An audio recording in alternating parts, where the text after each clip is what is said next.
sir. All right. Hello. My name is Ben Campbell. Welcome to Off the Cuff Live. The format of this show is I take viewer questions, answer them, try and rant and ramble a little bit. Um, I've been coaching for the past 4 or 5 years, specializing in social freedom, dating, making friends, that sort of thing. I can also help a little bit with productivity questions like habit forming, um, overcoming procrastination, things like that. If you have a question, you can go to discord.gg/self-improvement. There is a section there called Off the Cuff. Underneath that, there is submissions. You can go there, send your question in. At some point in the future, we're going to have the possibility to call in live, and we can talk to people live on the show. I think that's going to be quite fun. So let's get started. Let's take the first question. All right, so first question is, I know you're a guy who deals mostly with coaching guys, but maybe you can speak from interaction or observation. Maybe it's a universal thing, I don't know. But are there specific communication styles or approaches that tend to work well for girls when forming new friendships? And I think you might have to restate the question. So this is a woman that's asking. I'm a men's coach, but she's asking, is there anything specific to women when it comes to making friends and approaching people? I see, okay. So, correct? I think you got it right, yeah. Okay. So when it comes, whether you're looking to make friends or get dates or whatever, I am a men's coach, and I specialize mainly in men's advice because that's the perspective that I am used to. It's what I'm most familiar with. Like, as a man, I can't really speak to women's experiences, but have had a couple of female clients. Everything, I think, works exactly the same. There's no reason why it shouldn't. So I'm just going to lay out the advice that I would give to a guy. I think it's equally applicable. In fact, I think it's probably easier as a woman to make friends and get dates. Maybe that's my own bias coming out, but that's how I view things. Whether you're looking to make friends or you're trying to get a date, the process is exactly the same. Like, I don't teach pickup or any of that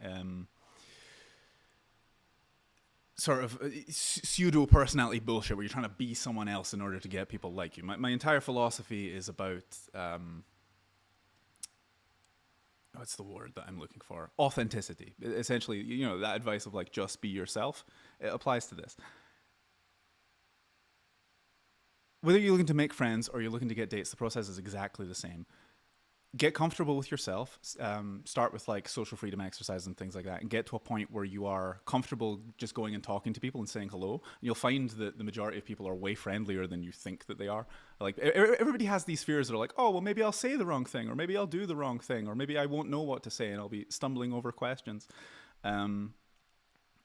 But the majority of people that you meet out and about are wonderful. They're friendly people. They're amicable. Like, if you're out and somebody approaches you and says, "Hey, you seem cool. Can we, have a conversation? Let's see if we'll be friends." If you're not busy, if you're not a fucking asshole, most of the time you're gonna be like, "Yeah, this is fine. This seems like a fine thing to do. Let's talk to this person." So the process. There is no difference. The only thing that we do is we overthink. We think like, oh, if I go and talk to this person, I'm going to get... Like, I'm nervous right now talking to you guys because it's a format that I've not done before, but everybody's probably sitting at home thinking, oh, he's just a little bit nervous. This is fine. And it's the same... Like, you see a person out and about and you're like, oh, I want to make friends, or that person seems really cute and I want to go and talk to them. And you get all up in your head and you're thinking, well, what if they say this, or what if they do this, or what if they don't like me? What if I'm not pretty enough, or what if I'm not funny enough, or anything like this? And the only advice that the best advice that I can give is just to try. Like, I've taken clients out in the street before, and I had this one guy, this German guy, and he had massive anxiety. He was terrified of going and talking to people. He's like, well, why would anybody ever want to talk to me? What have I got to offer? How am I interesting? And we did some approaches on women and stuff, but his main concern was like, I just want to make some friends. I'm this lonely guy. I don't have any friends. He was like a little bit autistic. And I took him out and I said, okay, just walk up to people and say to them, hi, my name is X. I'm not going to share his name for privacy reasons, but my name is X. I'm socially awkward. I'm working on that and I'm trying to make some friends. Can we have a 5-minute conversation so I can practice talking to people? And every single person, I mean, there were a couple of exceptions where they were just like, no, I'm too busy or whatever. But every single person that stopped and actually gave him the time of day, so to speak, was perfectly happy to talk to him. That guy made 2 friends. He got somebody's phone number and he got invited to a party afterwards. And this is even though I'm a men's coach, this applies to, going back to your question, this applies to women exactly the same. If you want to make friends, go out and talk to people and look for friends. If you want to get a boyfriend or whatever, go up and talk to people and say, hey, you seem interesting. The majority of people are very friendly, they're very amicable, and they're not going to have any problems with you doing this. The only obstacles to this is your own sense of anxiety and your own limiting beliefs about what you can and can't do. And the way that you get over that is practice. So you get rejected to a certain extent, and you realize that that's not a personal thing, and it doesn't really it doesn't matter if people say no to you, because it doesn't. They're not rejecting you personally. They don't know you. Really, what they're doing is they're saying, I don't want the same things as you right now, and that's perfectly fine.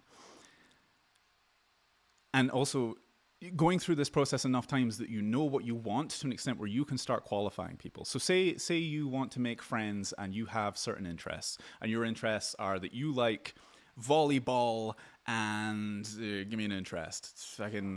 Volleyball, soccer, and Dungeons and Dragons, right?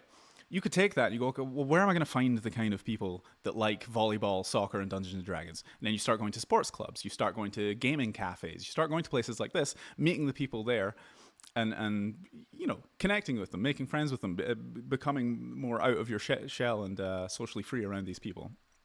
And then eventually, the more time you spend around people, the more you get to know them, you can start to think like, is this the kind of person I want to spend more time with? Is it not? And then you become friends, or you don't. The harder way to do this, and the way that I do this with clients, just because it is harder, it's not necessarily how you have to do things. It's literally just walk up to people in the street that you think seem cool and say, hey, you seem cool. And when you tell people this, they're like, you can just do that? Yeah, absolutely, you can just do that. Just walk up to any random person in the street that you think seems cool and say, hey, you seem cool. Let's have a conversation. They might be weirded out by it. They might say no. 9 times out of 10, they're going to be like, okay. And then you start saying like, hey, what are you into? What's your name? What are you doing later? And then one of the things that I've had clients do in the past is do this with like 10 or 15 different people. And then find like 3 or 4 that you really like, and then invite them to a party or invite them to a garage. Say, hey, I'm going out to this cafe later. I'm going out to this bar. Come along, bring a friend. And then so what happens is they come, they bring a friend, then you meet that person. And then if you like that person or not, whatever, you can then start filtering people and say to them, hey, you bring a friend. And then you start building like a network of connections.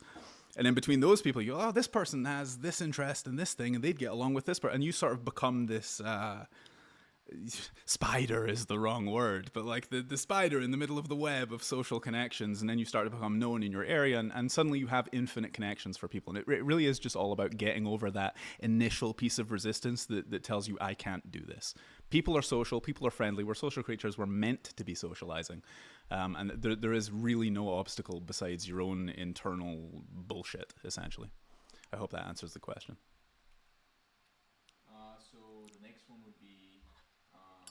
What strategies do you recommend for maintaining confidence, or at least the appearance of, during challenging or unfair social situations? What strategies would you recommend for maintaining confidence or the appearance of confidence in challenging or unfamiliar social situations? Okay. I mean, confidence... I'll start with talking about the whole appearance of confidence thing is a tricky one, because there is an element of fake it till you make it, and that works to an extent, but I'll get into that in a minute. Confidence is entirely subjective. I think of myself as an incredibly socially competent person and confident person, yet right now, doing my first ever live stream, I'm probably visibly a little bit nervous, and even though I'm this social coach and I help people do these things, I'm nervous doing this right now because I haven't done it before. So some element of confidence is... It can be like faith in your own ability. Like if you've done things before, or if you like, there are people that go through life with this complete sense of blind confidence, and they just trust that everything they're going to do will work out perfectly. And quite annoyingly, it often does for them. And then other people look at them and like, why does everything work for this person? So an element of it is faith, but confidence really comes from competence and the knowledge that you can do whatever it is that you want to be doing. So if you're like a chess grandmaster, you've spent enough time developing enough skill in that area that you then have confidence in your own ability. If you're good at making friends, if you're good at getting girls, if you're good at whatever area you want, you've developed enough competence in that area to have faith in your own ability. So that's really where confidence comes from, essentially. So in challenging social situations, the only real way to get confident in them is to do them over and over again. Like nobody starts out socially capable and like this amazing social butterfly person. Everybody starts out nervous. I used to look at myself in the mirror and be like, oh, you're a terrible person, I hate you, and blah blah blah blah blah. And I had no friends, I couldn't talk to anybody. It's part of the reason I got into this industry and started working on these things. And so that's how you develop confidence is you just do the thing that you're scared of enough times till you realize, like, the first time that you're in you said like a complicated social situation or whatever the word was. The first time that you're in those kinds of situations, it is nerve-wracking because you're up in your own head. You're like, what do I say? Am I saying the right thing? Am I doing the right thing? And then over time, as you begin to navigate more of these situations, you build like a map in your head. It becomes like it becomes like riding a bike, so to speak. And you start to become a person that can just go out and talk to different kinds of people, and they can tell you stories, and you learn about their personality. You become good at navigating those things without thinking about it too much. And when it goes away from being in your head and into something that becomes more of an automatic process through practice, that's when you'll start to be more confident because you trust in yourself. Now, the thing that you said about, what was it, like having the appearance of confidence? Well, yeah, it's maintaining confidence, or at least faking it until you make it, I guess. Yeah. In that situation. So a lot of personal development advice, especially when it comes to confidence and social situations, does revolve around the whole fake it till you make it thing. And there is some element of that is good. Like if you stand straight and you put yourself in a power pose and you'll feel more confident. If you smile at yourself or you're walking around with a big smile on your face, you will feel happier. There is some element of connection between the way that you act and the way that you feel internally. But there is a line where it becomes, dangerous is the wrong word, but where it can start to be a little bit counterproductive. So if you're the kind of person that, for example, pretends to be someone else in social situations in order to either make people like you or to you just represent yourself as someone you're not, someone as more confident than you are, it can help to an extent in making you feel better, but people will also pick up on it and it'll create a sense of dissonance. Like, as social creatures, we're very socially aware and intelligent. Even if you don't, like, if you're, I'm sure everybody watching this has been around somebody at some point in time that is faking confidence, and you can immediately pick up on it. And it's not necessarily because they're bad at faking it. It's just you can all, there's like micro expressions and things that go on in people's display that tell you that their internal state is different from what they're representing. And that will either just make you feel uncomfortable, or it will strike you as dangerous and creepy. And so the best thing that you can do, and I've had this with clients as well, where they're like, oh, well, I want to go and talk to this girl, or I want to go and make this friend, but I'm scared to do it, and I'm nervous. What can I do to make it seem like I'm not nervous? And I always say, don't be nervous. Nervous is fine. If you like, if you walk up to somebody and you're really nervous and you're stuttering and you're shaking, and you say to them, like, say for example, you see this beautiful woman out in the street and you want to go and talk to her and say hello. You walk up and you're like, tight and anxious, and you're stuttering over your words, and you're like, hi, how is it going? It's a little bit weird. Sure, it's weird, but it's still perfectly acceptable behavior. If you then say to them, I'm so nervous right now, this is why I'm behaving like this, give me a minute to calm down, and then everything's going to be fine, and we can have a better conversation, things will run smoother. They then have an understanding of why you're behaving the way that you're behaving, and everything becomes okay. And 9 times out of 10, they're going to be like, oh, this is great. Especially, like, I've had guys say, oh, I can't do this with a pretty girl because, if she thinks I'm nervous, that's unattractive. It's like, what? So you just walked up to somebody and said, you're so attractive that you make me visibly nervous, and yet I still have to come over here on my steel balls and say hello to you because you're that pretty. What a fucking compliment, right? Most people are completely fine with this. Whereas if you do the other thing and you walk up to them and you're like visibly nervous and you're acting a bit strange, but you pretend to be confident, that sends massive red flags to people, and they think, oh, this person's really fucking creepy. So to an extent, fake confidence by doing things that you're afraid of and acting confident, but don't pretend to be in a state that you're not. Does that translate? Does that make sense? Yeah. That makes sense. I think that covers it. Okay, so the next question is... Calming down a bit now. I'm getting into the flow of things. This is better. Yeah. Been flowing. Next question is for the short kings out there. The short The kings. short kings. What advice would you give to a guy who's out looking to meet girls who's well below average in height? What advice would you give to a guy who's out to meet girls who's below average A in lot of height? people struggle with that. Yeah, I mean, this ties in with the whole, you know, women only care about looks and things like that. And I think I'm gonna save like a full-on rant about black pill and all of that shit for another time because I'll just be going on for an hour. But there's so many people that have this really strong belief that one of the only things that matters to women is how you look or how much money you have, right? And it's not untrue. Like we unfortunately or fortunately, depending on how you view it, we live in a society where people are treated better or worse depending on how they look. It's just how things like it's cruel, but it's nature. It's how things work. You can't really do anything about that. But when it comes to markers of attraction, I'm going to tie in being short with like being conventionally unattractive and all this. I think it doesn't really matter. It's all elements of the same thing. Although I guess with being short, there's like a bit of the power aspect of it, where it's not necessarily just physically unattractive. Like you could be a short guy that's I'm rambling. It matters to an extent, and I always say that the way that you look in anything is a foot in the door more than anything else. And you asked specifically about women, so I'm going to talk about it specifically from that perspective. There are lots of women out in the world that only care about how you look and how much money you have and all of these things that a lot of guys think are the things that are important. But generally speaking, the things that a guy looks for in a woman are not necessarily going to be the same things that a woman looks for in a guy. So as men, we think like, oh, the way that I look and how tall I am and all these things are very important because these are the things that are important to us. But most guys, like in a masculine mindset, they want a woman that looks good, and we're very visually focused. It's like if you want to be if I'm going to get a girlfriend, she needs to be both very physically attractive to me and have a great personality. I can't do one without the other. Whereas I've seen plenty of examples where women go the other way, and the way that they feel about you and your personality directly affect the way that they perceive you visually, right? And there have been studies that have done on this. If a woman likes your personality, she's more likely to rate you as more physically attractive.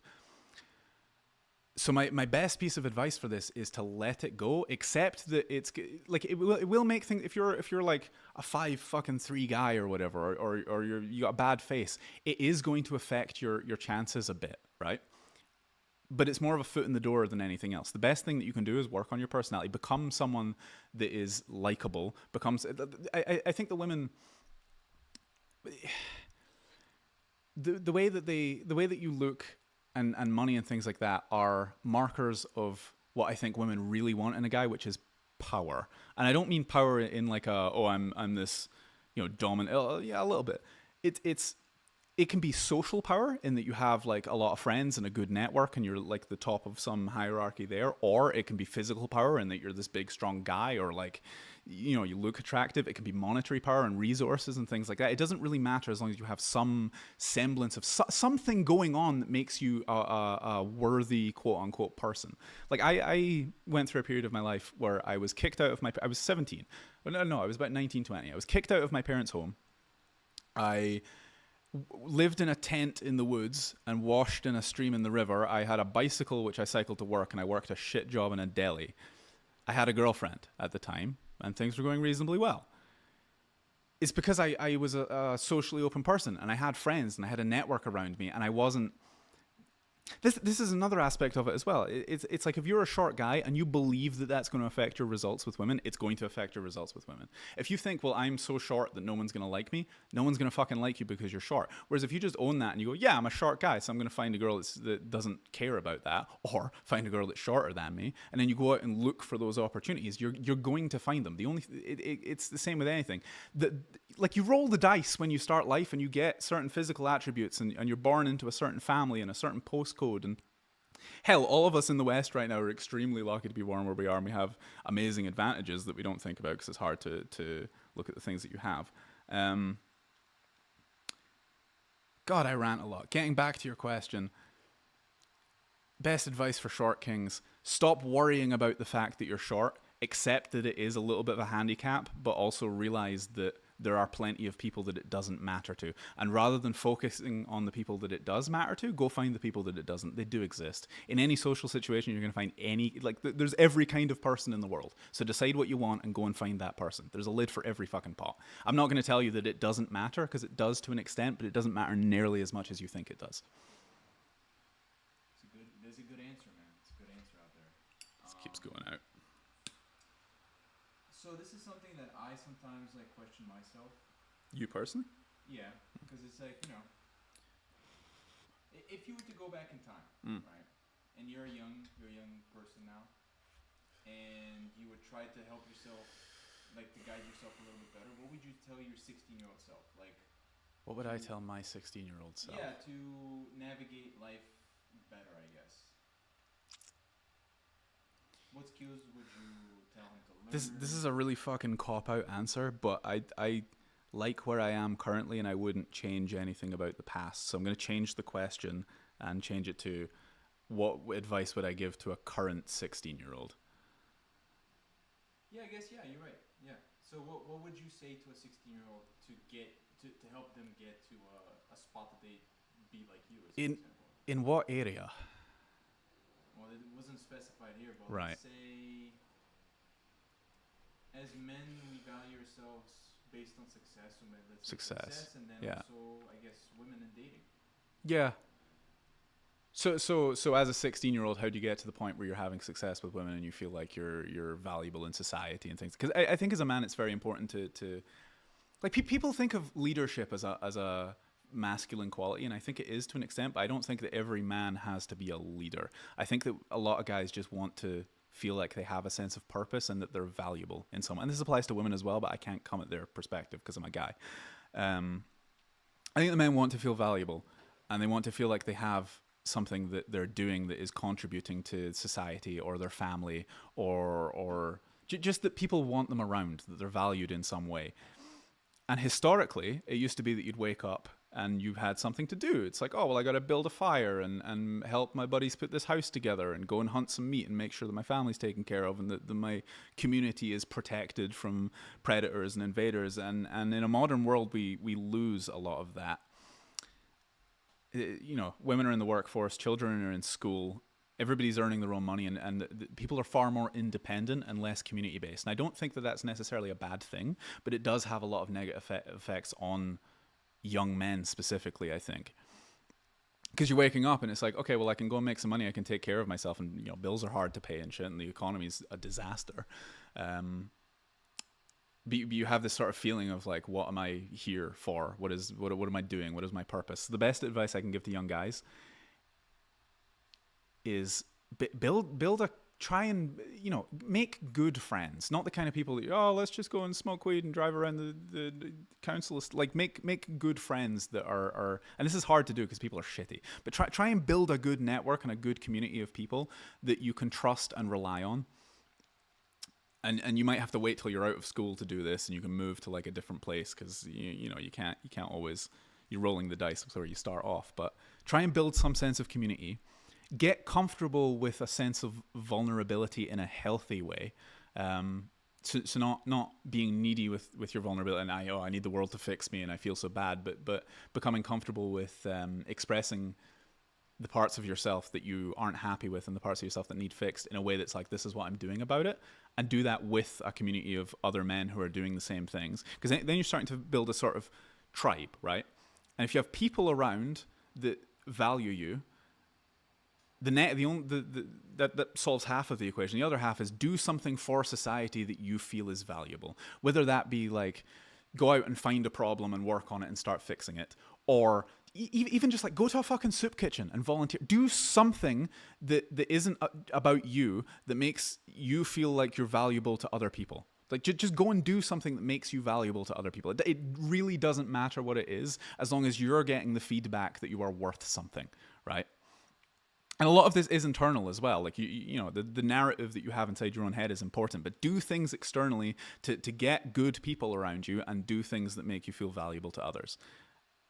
And that, I think, is the only real important thing that you need to do like if you think about our biological purpose, we are here. We're a little bit disposable in a sense because we're the ones that fight the wars and stuff. But we are here to provide and protect and do stuff. So just do stuff. Be of service. Go out and do things. Don't sit at home playing fucking Xbox and be like, oh, well, why do I feel so bad all the time? Like find a and people are like, how do I get a purpose? And they're thinking of these like massive, grandiose. Your purpose can be as simple as I go down to the soup kitchen every weekend and I make sure these people are fed. That will make you feel valuable. That will make you feel so much happier in life. Yeah, that's it.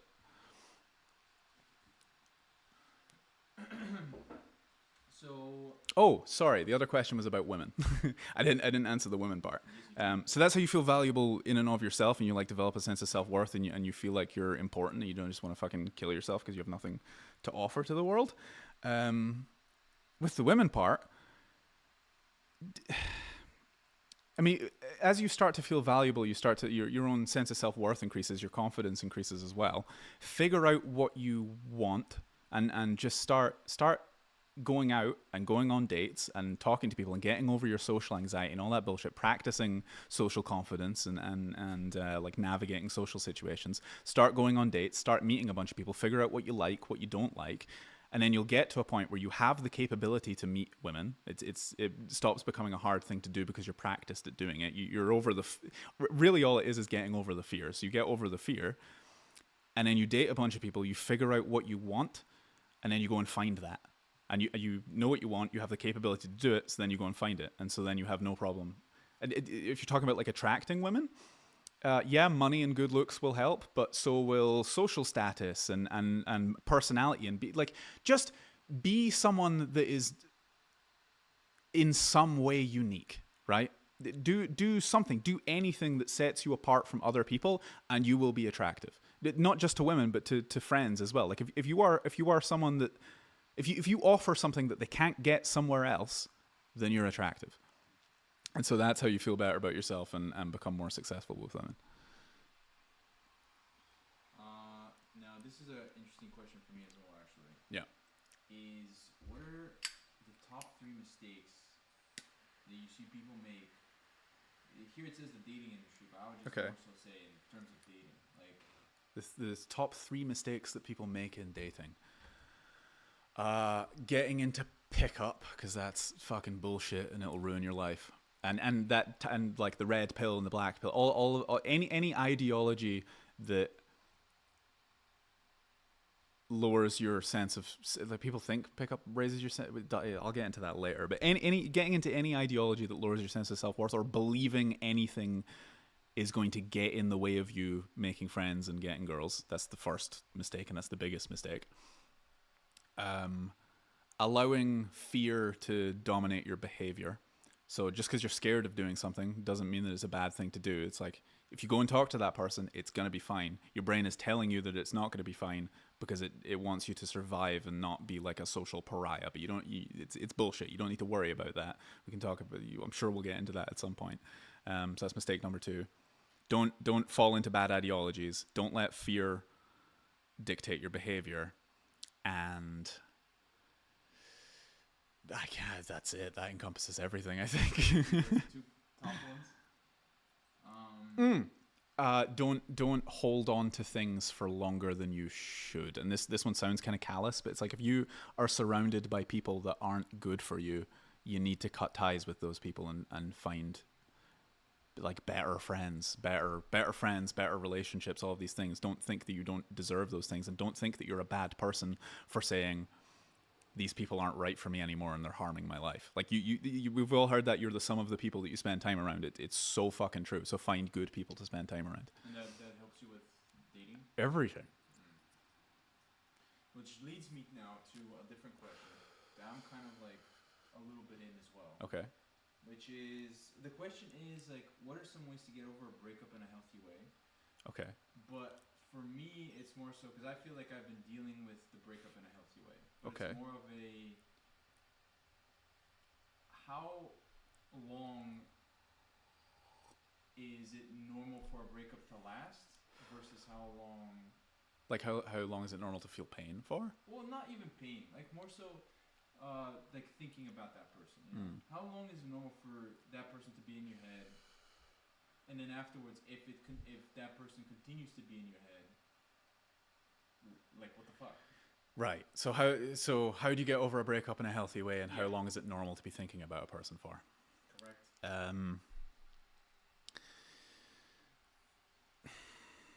Breakups fucking suck, right? It's you're essentially what's happened is you've formed an addiction to a person, and they leave, and you're going through withdrawals.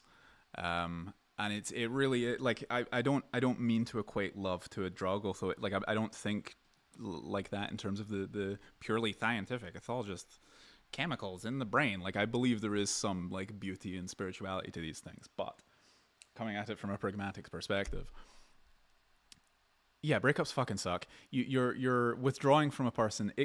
Depending on the level of intensity of your feelings toward them, and the length of like it's individual to each relationship how badly it's going to hurt and how long it's going to hurt. The best advice that I can give on that is recognize that it's okay to feel bad. Like you don't need to hide from the fact that you're hurting over this. And I see a lot of like people completely repress their emotions after a breakup, and they try to just get over it immediately because like everybody goes through life trying to avoid feeling bad. But you need to realize that we live in a dualistic reality. Every good comes with bad. Every right comes with wrong. Every up comes with down. Hot, cold, whatever. Right. And so if you're going to accept that you're going to experience good things in life, you have to also accept that you're going to experience bad things. And you can do what most people do, which is run away from that and try to manage it with drugs and alcohol and overthinking and television, just distracting themselves from their own pain. Or you can go, this is a healthy and necessary consequence of the fact that I had a good time and that I had something to lose in the first place. Say you get into a wonderful, amazing relationship with somebody, you know, you're fucking 15, 16, you get together in high school, you go throughout your entire life, you have the amount of kids that you want, everything goes perfectly, you both make money, you have a house, like, just picture your perfect life with the perfect person, everything goes amazingly, you never fight. One of you is going to die first, and it's really going to fucking suck for the other one, right? And that's inescapable. It's inescapable. There is always going to be pain as a consequence of having good things. And that I don't, people are like, oh, it's so nihilistic. I don't think that it is. I think this is a really healthy way of looking at life. Because, like, don't go looking for pain and don't, but embrace it when it comes and recognize it as a necessary and healthy thing. So you have this beautiful relationship, you have a breakup, and, are you okay? Well, I didn't touch it, but we're good now. Okay. Yeah, you have this amazing relationship. You have a break, or maybe it's a bad relationship. You go through the breakup. You are dealing with the consequence of having every up has a down, and so accept it, sit with it, just go. Okay, I'm going to feel bad for a while, and don't hide from it. Don't dwell on it. Just move on with your life and allow the pain to process itself, and over time it will get better. And then some of the most common behaviors that people make during a breakup, after a breakup, is that because they're suffering from withdrawal, like any drug addict or gambling addict or whatever, when you're going through the pain, you want to fix it by going back to the person or getting there. Even if you don't want back in the relationship, you're like, oh, well, maybe we could just have sex one more time. Or maybe I should text them and see how they're doing. Or I need closure is the most common one. You don't fucking need closure. You don't need closure. You want attention is what you want. You want them to notice you. And to have them around again, even if you hated them. And so I always recommend to clients, like if you're going through a breakup, 6 months of, like, even if you're like, oh, let's be friends. Do you actually want to be friends? Or are you saying that because you have feelings for this person still and you want them to remain in your life so that it doesn't feel worse in their absence, right? Do you actually want them as a friend? Are they actually valuable in your life like that? Or are you doing it to try and cover up some of your own pain? And so I always recommend do at least 6 months of radio silence. Block them on everything. Like no messaging, and you can communicate this first. If they were also like, let's be friends, it's like, okay, block me on everything. Don't call me. Don't text me. Don't look at their fucking social media. Complete blackout for at least 6 months. Then decide if you still want to be friends. 9 times out of 10, you won't. And I'm not saying it can't work. I've got some great friends that are people I've previously dated, but it's another story. And so that's how you get over a breakup in a healthy way, is recognize that it's okay to feel bad and don't try and run from it, hide from it, or dwell on it. and just accept the pain for what it is, and recognize it as a healthy consequence of having something good, and go, like, don't cut contact with them for a while. You need to get over the withdrawals. You need to get through it. And then how long is it reasonable to be thinking about this person? I think you're going to have thoughts about the person for the rest of your life, because there's someone that, like, I'm sure you think about old friends sometimes that you no longer connect with. The point where you have gotten over it is when those memories and those feelings are no longer attached with negativity. So they're no longer attached with a sense of longing or a sense of pain. You're always going to be thinking about the person, but if you can measurably perceive over time that the negative response to those thoughts and those memories is decreasing, then you're getting over it. And there are extreme and rare cases where people are, like, still as hurt about it years later, and that's something you should seek therapy about if that happens to you. That's not normal. I think that answers the question. That's a pretty solid answer right there. Now, this is something that I kind of resolved in the last couple of months. Okay. I'm sure a lot of people, and I think this is a unique thing, but I'm sure people would love to hear your opinion on it. Okay. Is how do you avoid getting into a negative mindset where you feel like you can't do anything? I think that's pretty important, especially when you go into something that's very difficult. Okay. Can you repeat the question? How do you avoid getting into a negative mindset when you're feeling like you can't really do anything? Like, so this is a productivity question, do you think? Correct. Yeah. Or how do you? It's more. I think it's also like a. Or just like a self-defeatist kind of. I mean, self-doubt. It could be, so many Right. different things. Just how do you avoid getting into a negative mindset about your own ability? Or maybe even like, because I feel like that's sometimes even unavoidable. How do you manage it? Yeah. Okay. I mean, you can address all negative thoughts in the same way. Don't treat them as like your thoughts are not you. And this is kind of like the Buddhist perspective or whatever. It's a bit woo woo, but it's completely true. Don't anchor yourself to your thoughts. Just because something is in your head and just because you're thinking it doesn't mean that you need to identify with it, attach with it, or follow it. And so the metaphor that I always give, it's not the best metaphor, but it's the only one that I can come up with my. Treat your mind like a bus shelter or a bus stop.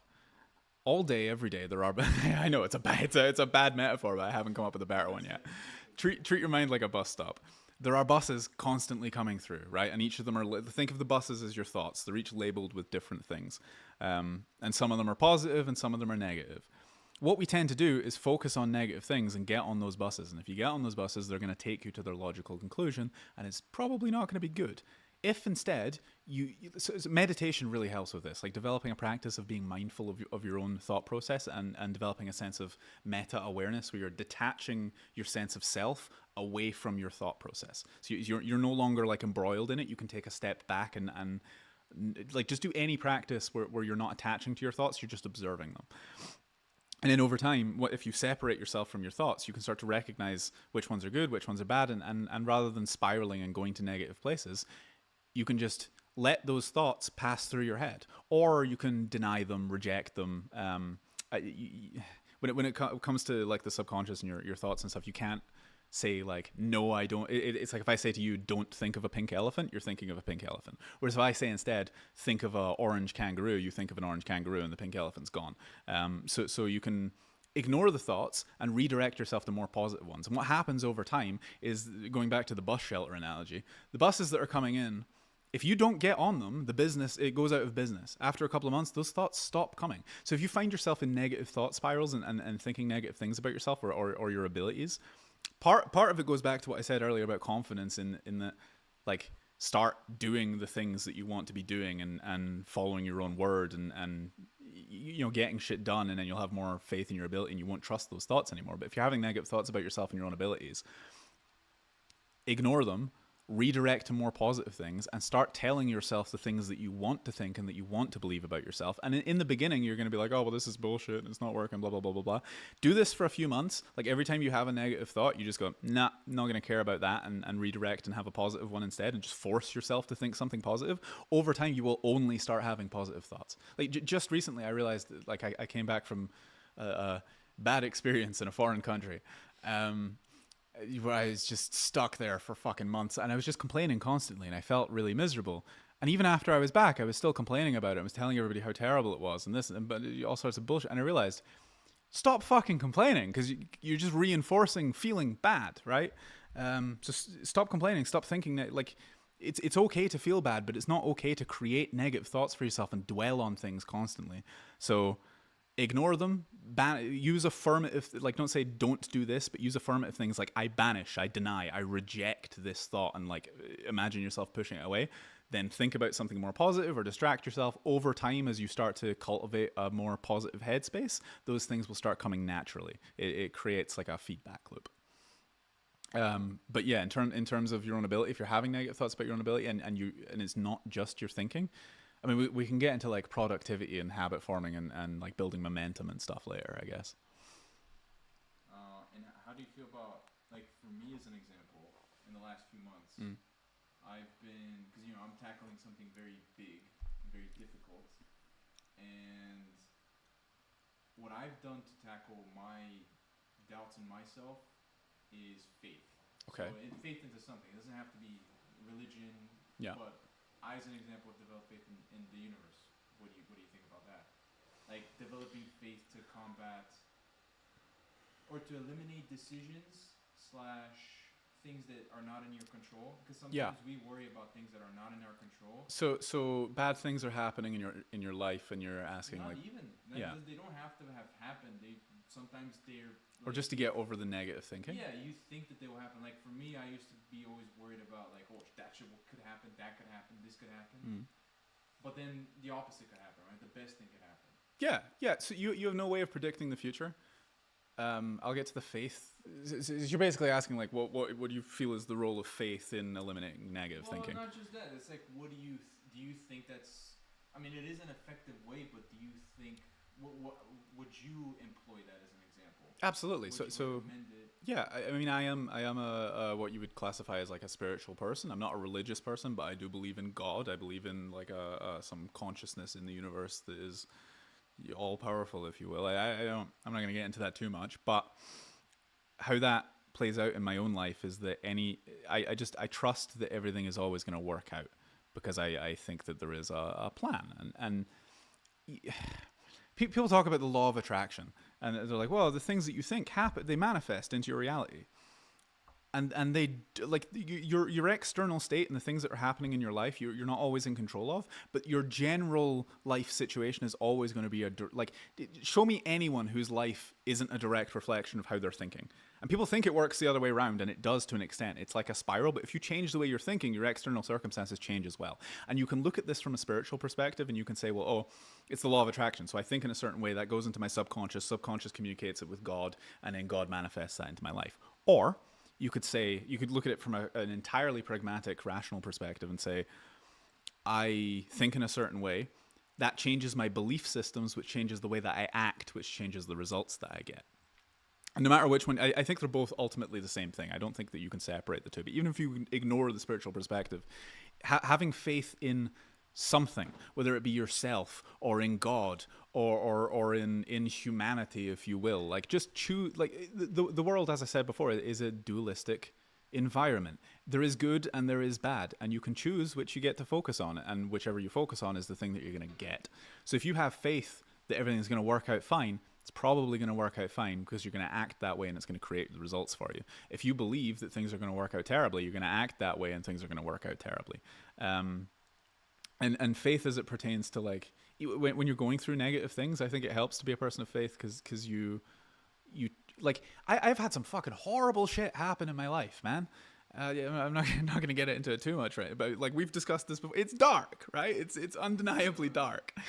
But I wouldn't change a single bit of it, because I am who I am right now, and I like who I am. And so looking from like back then, I was, oh, woe is me, why is life so cruel, right? I feel like to summarize the point, it's like when something bad happens to you, it's meant to do something for you. Yes, it's yeah. So, you should probably say that in the mic. Yeah, so he's saying when something bad happens, it's going to serve you in some way in the future. There's a fantastic book that I've read. I read it like once or twice a year. It's very, very simple. It's quite woo-woo, but if you can look past that, the mindset that it gives you is so powerful. It's Zen and the Art of Happiness by Chris Prentice. I recommend this book to everybody. It's very short. It's an easy read. It is a little bit woo woo, but ignore the like look at the message of the book rather than anything else. And the mindset there is treat everything that happens in your life as the best possible thing that could happen. Doesn't matter if it seems negative at the time. And he goes through countless examples of people practicing this mindset, and then they discover after, either by cultivating this mindset or just by looking for positives in things end up turning positively. And so yeah, if it, like as I was saying, looking back on my life in the past, horrible fucking things have happened. And back then I hated it, and I was like, why is life doing this to me? Why is God doing this to me? You know, what have I done to deserve this? And maybe it's karma or like if you believe in that sort of thing. But looking at where I am now, I wouldn't change any of that, and I believe it all had to happen exactly as it did to get me to where I am now. So if you're not happy with where you are at the moment, change that and make yourself happy with where you are at the moment and fix your fucking life. And then you can look back at everything that has happened and it will all be positive. If right now you don't like your life, everything that's happened to you has been bad. If right now you like your life, everything that's happened to you has been positive, and I really truly believe that the only difference is the way that you perceive things. Everybody has problems to an extent, and I'm not going to say that like, you know, anyone can just think positively and everything will work. I'm not going to be that glib or naive about it. Horrible fucking things happen in life. You can't control the things that happen to you, but you can absolutely control how you respond to it and what results you get from that. Yeah. Does that answer your question? It does. Okay. We will summarize. What time are we on? That's what I was about to tell you. 46 minutes. So I don't know. Let's keep going. Perfect. Have we got any chat questions? Not yet, but I just dropped a little sentence that people should feel free. Dobre. But moving on to a question back into dating, Yeah. dating sphere. I feel like this is. I should probably tell people what qualify. Anyway, sorry. Anyway, at some point I should probably tell people what. Well, actually, because inevitably at some point people are gonna be like, "Who the fuck are you and why are you giving advice?" I should probably explain that at some point. But on you go. You do that at the end.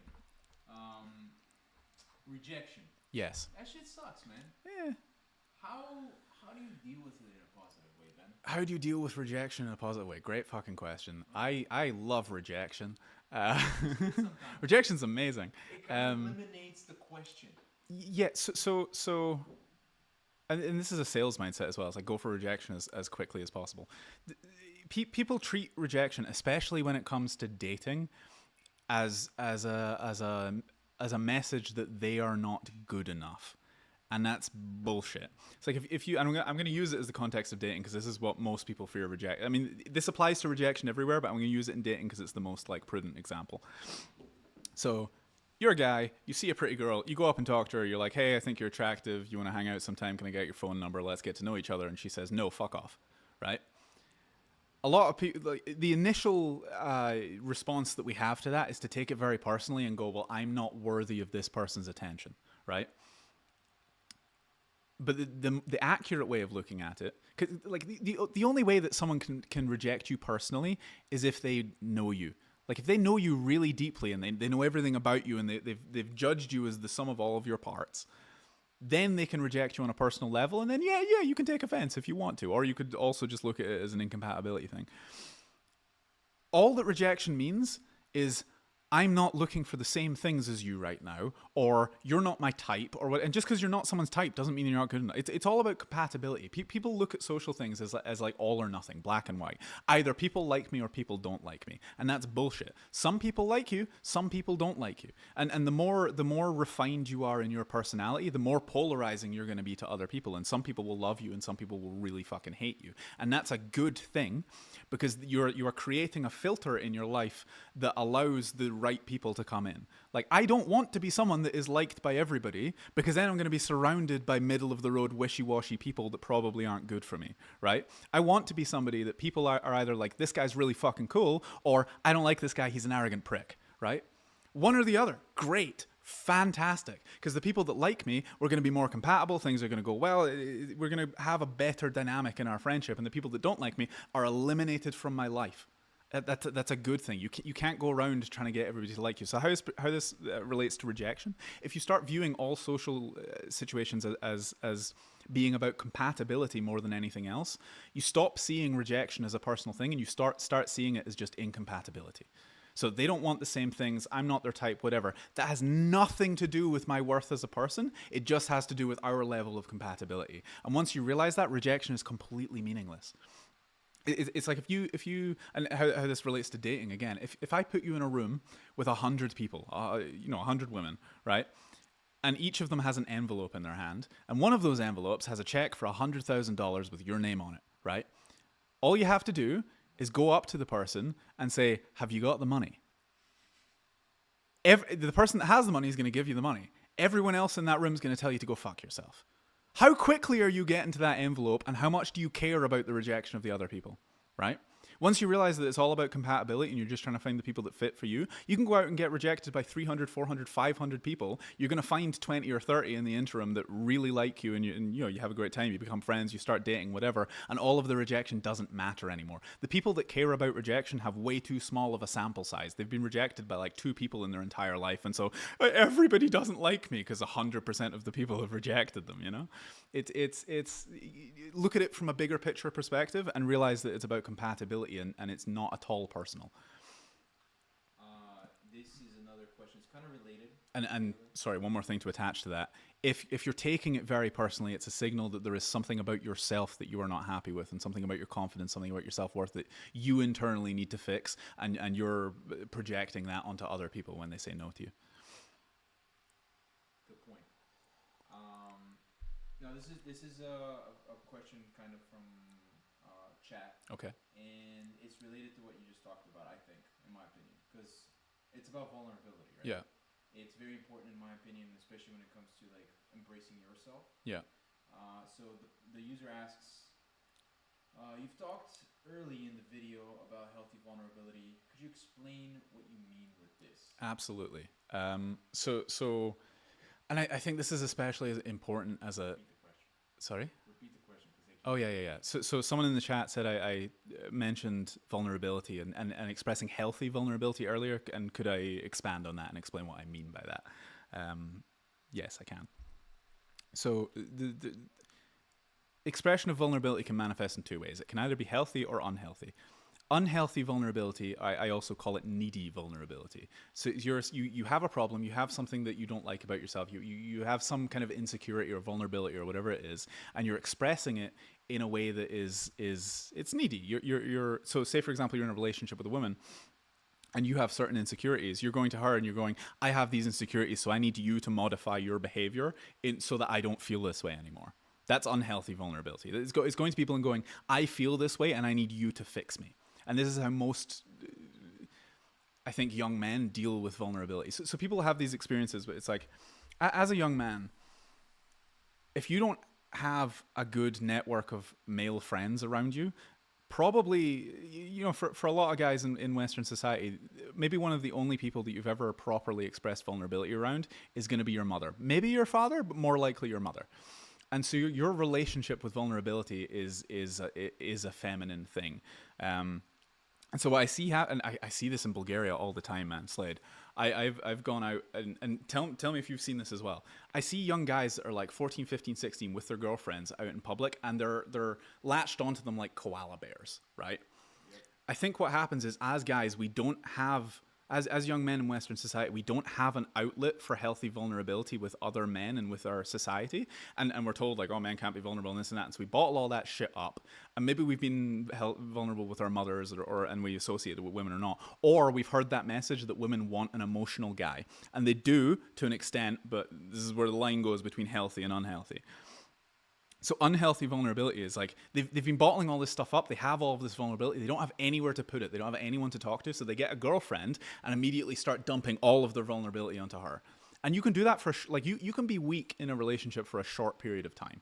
Like for like a day or a week or whatever. And you can go through something. And if you have a good partner, they're going to help you through that. That's perfectly healthy. That's great. You can be in states where you're not at your best, right? That's okay. But if that prolongs for any period of time, it completely kills all of the attraction in a relationship, because most women want a guy that is capable and strong and can take care of them, right? And we also see like, James Bond and Patrick Bateman and like these bullshit modern archetypes of men that are incredibly capable and completely emotionally blunted. And so subconsciously, what that tells us is if I want to be a strong, capable man, if I want to be able to take care of shit, if I want to be masculine, I need to suppress all of my emotions because they might get in the way. And this is all really fucking unhealthy. The way that you express vulnerability in a... sorry, I'll go back to what I was saying before. So I see all these young guys like curled up to the girls like koala bears, and then you look at 5 years later, you look at all the guys and they're all like shaved heads and tracksuits and walking around like this and big macho man. And I think what's happened in the interim is they have expressed unhealthy vulnerability in their relationship. Excuse me. They've expressed unhealthy vulnerability in the relationship. They've been rejected, and so they've internalized that as I can't express vulnerability, right? And this is what it's the classic like Boston father, bottle up all your fucking emotions and have a heart attack at 50 because you never expressed yourself, right? You can cry, you can be emotional. Emotions are a normal human thing. It's not emasculine to be emotional, but you need to do it in a way that is either... So pertaining to relationships, it's like if you express too much of that in your relationship with a woman, it's going to kill the relationship. That's not her fucking job. You're the man. You need to...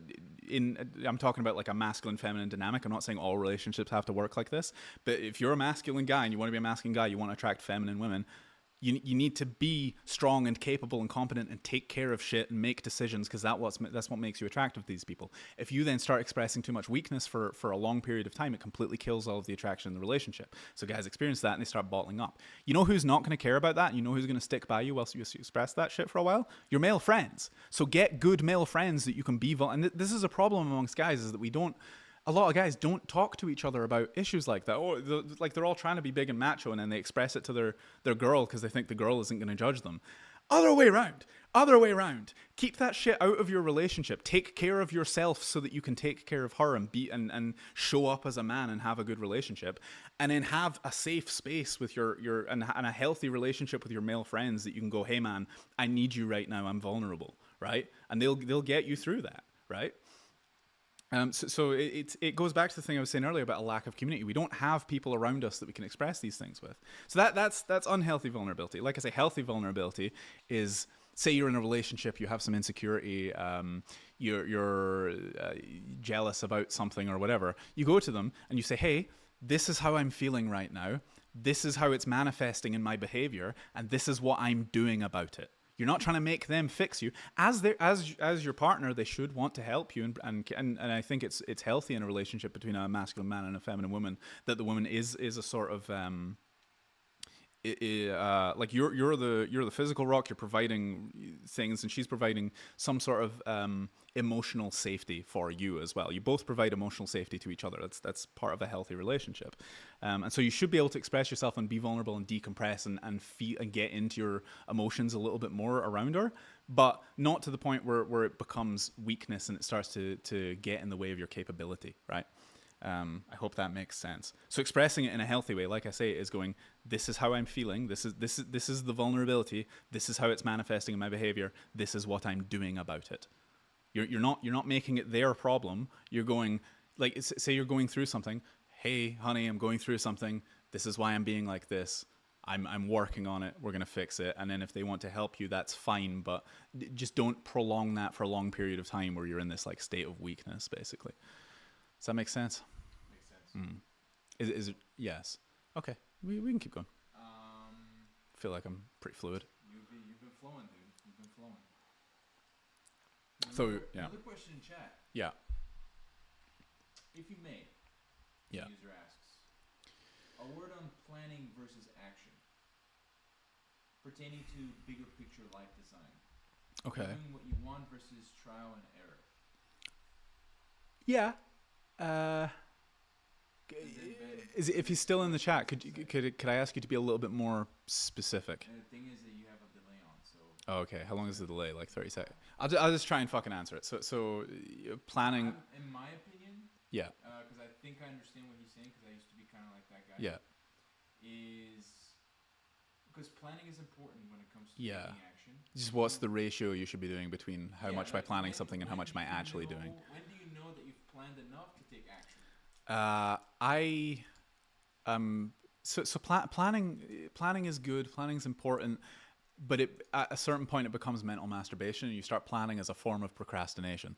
It's the saying like perfection is the enemy of good, or perfection is the enemy of good enough.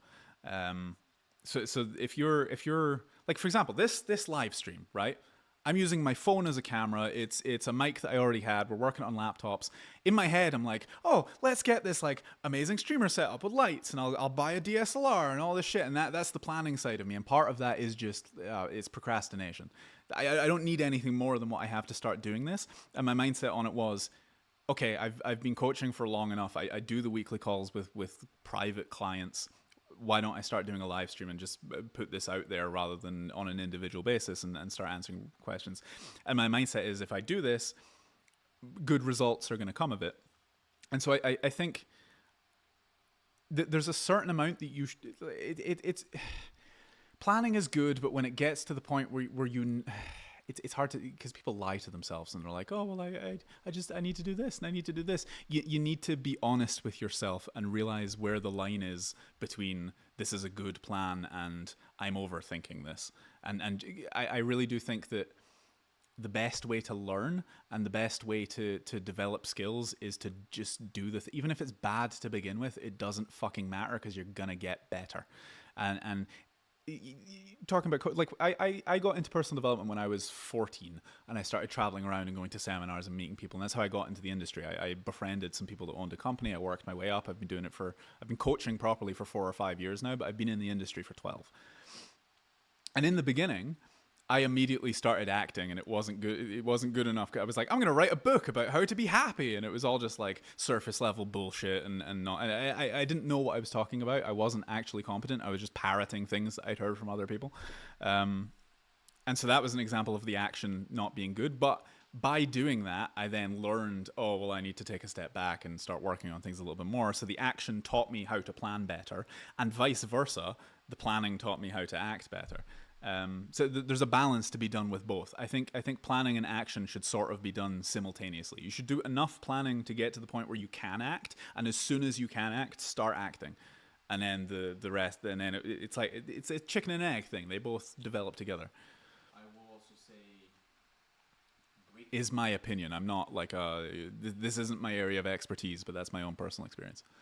Breaking down like something in a very easily actionable tasks means that you've done planning. Yeah. If you can go, okay, this is the first step all the way up to the last step. I mean, I suppose it also depends on the kind of person that you are, because you get people that are very, very bad at intuitively or creatively acting. Let's say they're very bad at just rolling with things, and they need all of their instructions like just autistically planned out to them. And then you get people that are really horrible at planning, and they just need to start to. It really is a personal question. That is so true. The only thing that I can say is, if you feel like, be brutally honest with yourself, and if you feel like you are procrastinating by planning, you're doing too much planning. Otherwise, plan a little bit. As soon as you can act, start acting, and it will start rolling. Yeah. Ben. Yeah. This is your favorite. Okay. Enemy. Okay. Of you. Okay. Can you guess it? Pickup. It's a question about pickup. Oh my god, bro! Holy shit! Yeah. All right. So we have a user. Yes. He's asking. Yeah. He's more so stating. Yeah. He's been following some pickup artists on YouTube lately. Okay. And the question is, what's your opinion? What's my opinion on? Could you recommend some good ones? No, fuck no, I cannot recommend some good ones, because there aren't any good ones. Go off. Go off. All right. Yeah, I'm gonna go on a rant about pickup. I'll be back. So as a men's coach, as someone that teaches guys how to meet women and get dates and all of this stuff, I come across the pickup ideology all the time. And it's a philosophy that I am intimately familiar with, and it's the dominant philosophy in men's dating advice, and that's a serious fucking problem, because if you follow it, it will ruin your life, and I'll explain why. I guess I'll give a little bit of backstory first. So pickup, I guess it started around the same time as the internet. Like, people started going on forums, and lots of guys were talking to each other about how to pick up girls, how to talk to women, and that alone is an innocent pursuit. I think there's nothing wrong with approaching and talking to women, but how you do it is very important, and the energy that you're going, and the intention and the mindset that you're going into it with is very important. And this is where pickup leads people astray and fucks with them. So as guys, I feel like it is our as I feel like it is the masculine responsibility to approach women, right? To be the initiator in relationships, I should say. So as the man, it's the masculine responsibility to initiate, and it's the feminine responsibility to either accept or reject. This is why, you know, as a man, you feel like if you want to get a girl, it's your job to go and talk to her. This is why. And it can work the other way around. I'm not saying that it can't, but this is just like the stereotypical traditional role. And we all sort of recognize this, but we don't know how to do it. Like there's no real, like, young guys don't, you know, you have the schoolyard thing. It's like, oh yeah, you know, I fingered this girl last week, but she's in another school, you wouldn't know her. And then like lots of bad advice spreads around about how to talk to people and this and that. And so what a lot of young guys do is they turn to the internet and they start searching, like, how do I pick up girls? And then they come across pickup. Pickup started, I think, in like the 60s or 70s. There was a few characters, but it really started to pick up prominence in I'd say around, I could be getting this wrong, but I'd say around the mid 90s. And there was a massive scene in Las Vegas. And it was people like Mystery, like the guy that had the show, and who's the guy that wrote the game? Neil Strauss? Yeah, Mystery and Neil Strauss and people like that. I almost read that shit. Yeah, and they started like a community in Vegas, and it started spreading to other places, and there were online forums, and they had like layers in each country, and they had like the pickup forums and stuff. And essentially what they were doing is they were sharing advice with each other about how to get girls. But the problem with it is, as men, we like, you know, the masculine way of thinking is usually very logical, and we want a set way of doing things. We want a structure. We want instructions. We want to know what we're doing and to feel competent. And so it goes back to the planning and action thing. We want too much of a plan and not enough action. And so people got overly analytical with it, and they started developing formulas like, this is what you say, this is what you do. If she says this, you say this. And it became, rather than like, social situations are an intuitive, flowy kind of process. But the problem with the pickup stuff is that they were trying to turn it into a formula and being way too rigid and involved about it. And it's maybe not the worst thing on its own, but it gets worse. So there's a concept in pickup ideology of the natural, and basically what they call themselves pickup artists. What the pickup artists are trying to do is emulate the behavior of the person that is naturally, they call them the naturals, the people that are naturally good at talking to girls. They observe their behavior and then they try to emulate them, because they think, if I pretend to be like that guy, I'm going to get the results of that guy. And we talked about fake it till you make it earlier, and why that can be damaging. And so the fundamental basis of pickup ideology is, I am here, right? I don't feel good about myself. I don't feel like I can just go out and talk to girls. I need to be someone else in order to make that happen.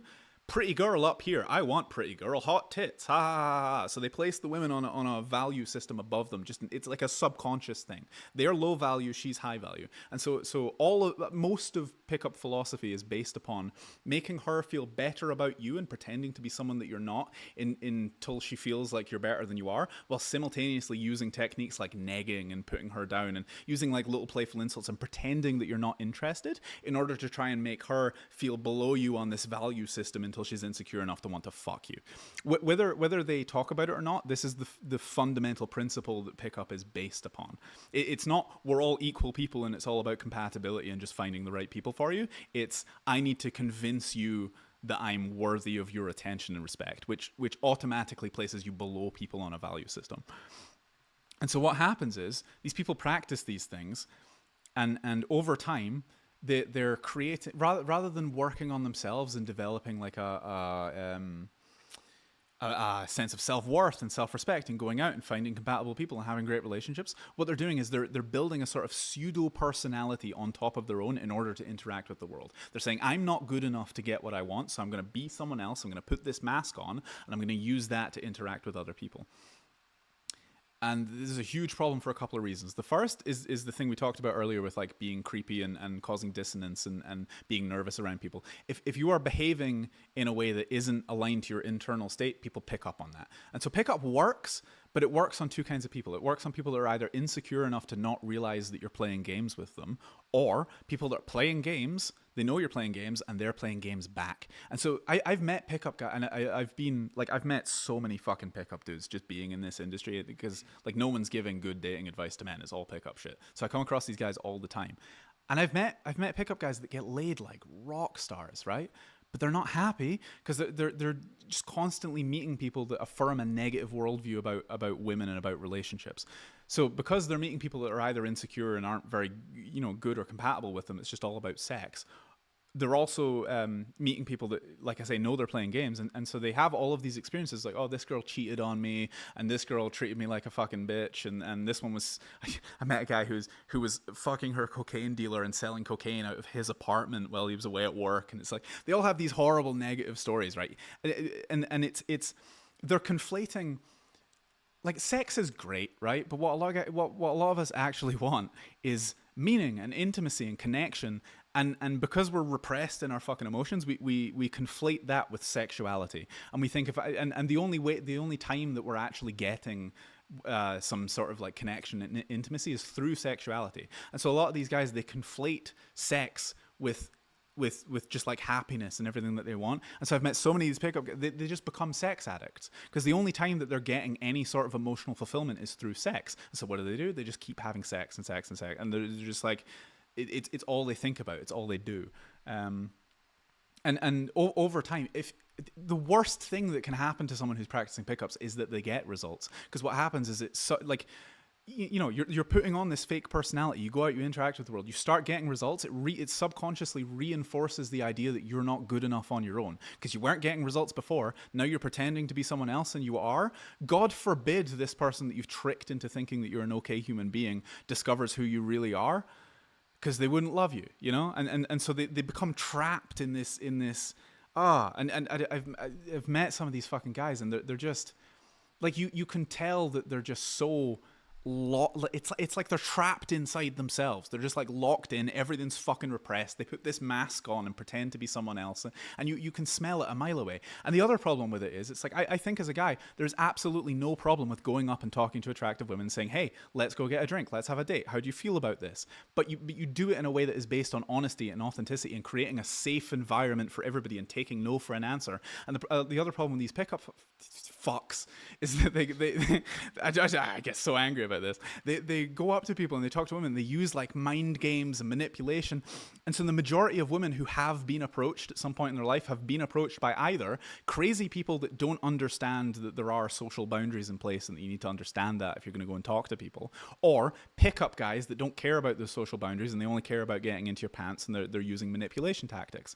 And so as a young guy that's like, oh, I want to go and approach women, you're meeting this level of resistance. It's like, if they've ever come across one of these guys before, they're going to immediately associate you with that and think that you're playing fucking games with them. And it just makes life harder for everybody. We've created an environment where men don't feel safe going up and approaching people, and women don't feel safe being approached because we've all had bad experiences with it. And so the principles that I teach and the way that I teach making approaches is to become comfortable with yourself, go out looking for compatibility, and do it in a way that is honest and upfront and authentic. And you're not playing games with people. You're telling them exactly what you want. You're creating a safe environment where they can say no to you. You're not overstepping anybody's boundaries or doing any bullshit. And with the previous company that I worked with and with my own clients, we've probably coached hundreds of fucking people. We've not... Like, I've gone out on, we call them boot camps, the trainings that we do. I've gone out on boot camps with guys, and I've gone up to the women after they've approached them, and all of them are like, wow, I wish more guys were doing this. I wish more people were doing this. But because it's just, it's so much better. Fuck pickup. That's all I'm going to say. It's so far. It's a fucked up ideology based on insecurity and lies, and it just causes problems for everybody involved. It fucks up the guys that practice it. It fucks up the dating community for everybody. It fucks up women. It fucks with everybody. It's a horrible, insidious thing. Yeah, I think that's probably a good place to wrap up. That is a good place to wrap up. Yeah. So. My name is Ben Campbell. I've been a coach for a few years. If you want to join the Discord community, it's discord.gg/self-improvement. I am at The Real Ben Campbell on Discord. I'm on X, even though I don't use X, or Twitter. I'm on there, even though I don't use it. On Discord, on Instagram, on YouTube, on Rumble, all of these places at The Real Ben Campbell. I offer coaching for men. Women are welcome as well, but I come at it from a male perspective. My speciality is social matters and dating, and I can get you friends, I can get you dates. I've never had a client that has gone through the program and not gotten results. I guarantee results. You can sign up for a membership in the Discord server. I've got some free posts in there. I'm still working on it, so if you get in and you want to join and you see that it's not fully fleshed out yet, DM me. I'll give you a discount, hefty discount. And yeah, what were you gonna say? Referrals. Yeah, I also so the Discord hasn't fully launched yet. I have a referral system in place that if you come in and you become a member, currently it's $25 a month for the middle tier. If you come in and you become a member and you want to refer other people, you get a 50% commission on the lifetime of all referrals. So if someone signs up on your code, you're getting, I think it's like $12 a month for every person every month. Yeah, so thank you for coming along. I will be back next week at 4 p.m. Sofia time, which is Eastern European Standard Time, EEST. I don't think and then it'll be on summer, but that's a different, 4 p.m. Sofia time. If you join the Discord server, there's a notification every week. If you go into the notification channel, you can set your preferences. It'll tell you when we're going live. Thank you for all the questions. There's more. I'll answer them next week, and it has been an absolute pleasure.